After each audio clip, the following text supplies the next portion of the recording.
Good afternoon, ladies and gentlemen. I am Meadsyreplays and I am back. I have had my short break away from the game, away from videos, and my first video back is Open Test 5.9. Now it's a short video. There is only a few changes, some minor changes, but a couple of big ones. So the first up is the stat screen in the game. It's all changed. You have the brief characteristics and you have detailed. So it's got everything in there, a load of different things. They've added things, all different things, and it's actually a really, really good touch.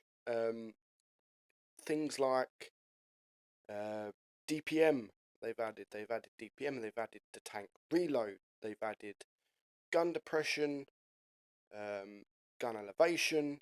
They've added quite a few, and it's a good little thing to add into the game. We've been asking for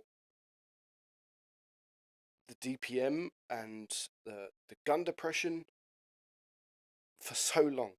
We don't know why they haven't added that into the game sooner, but it's in there. It is now there. Next up, we have some nerfs, and that's the VK100. The aim time 3.7 to 4.3, and the dispersion 0.380 to 0.416. So one of the most OP tanks in the tech tree has been nerfed, and this is just me looking at open test. I can't see any more changes compared to the current patch. So that's the only change I can see, is the aim time and the dispersion. I may have missed a few. Some people are saying the armor has been nerfed, but looking at the armor stats between open test and the normal version, I can't see any change at all.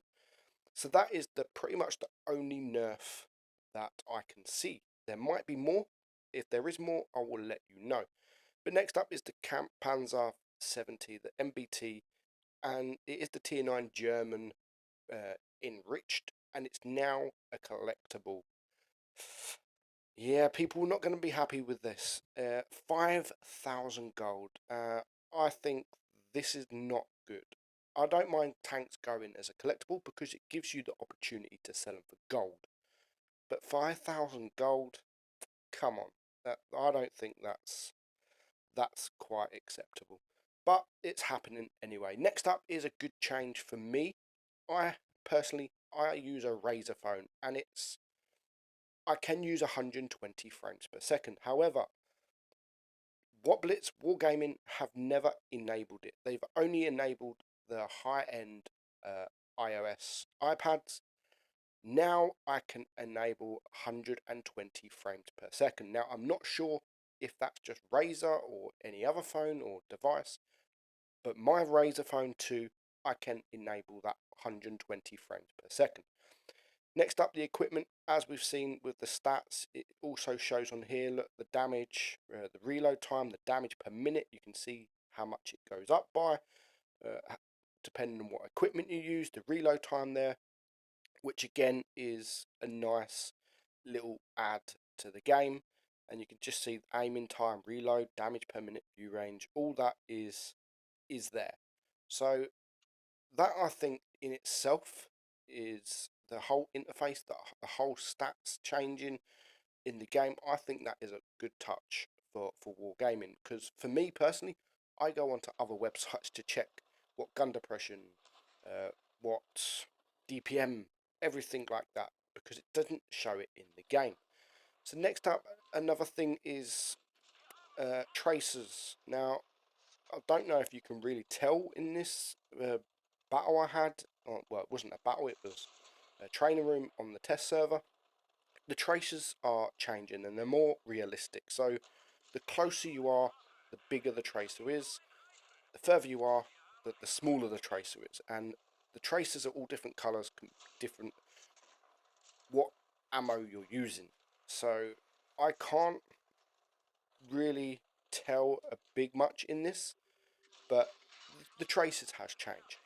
And lastly, but not least, currently on the PC version in Training Room, you can view in free mode, free camera mode, and you can now do that in replays. So you can do the free camera roaming in replays, which is a great add if you play on PC or if you use PC. And that, guys, is just about it. That is all I can find for now. If I do find any more, if I hear any more, I will sure let you know. But for now, I'm Meadsy69, and I'll catch you soon.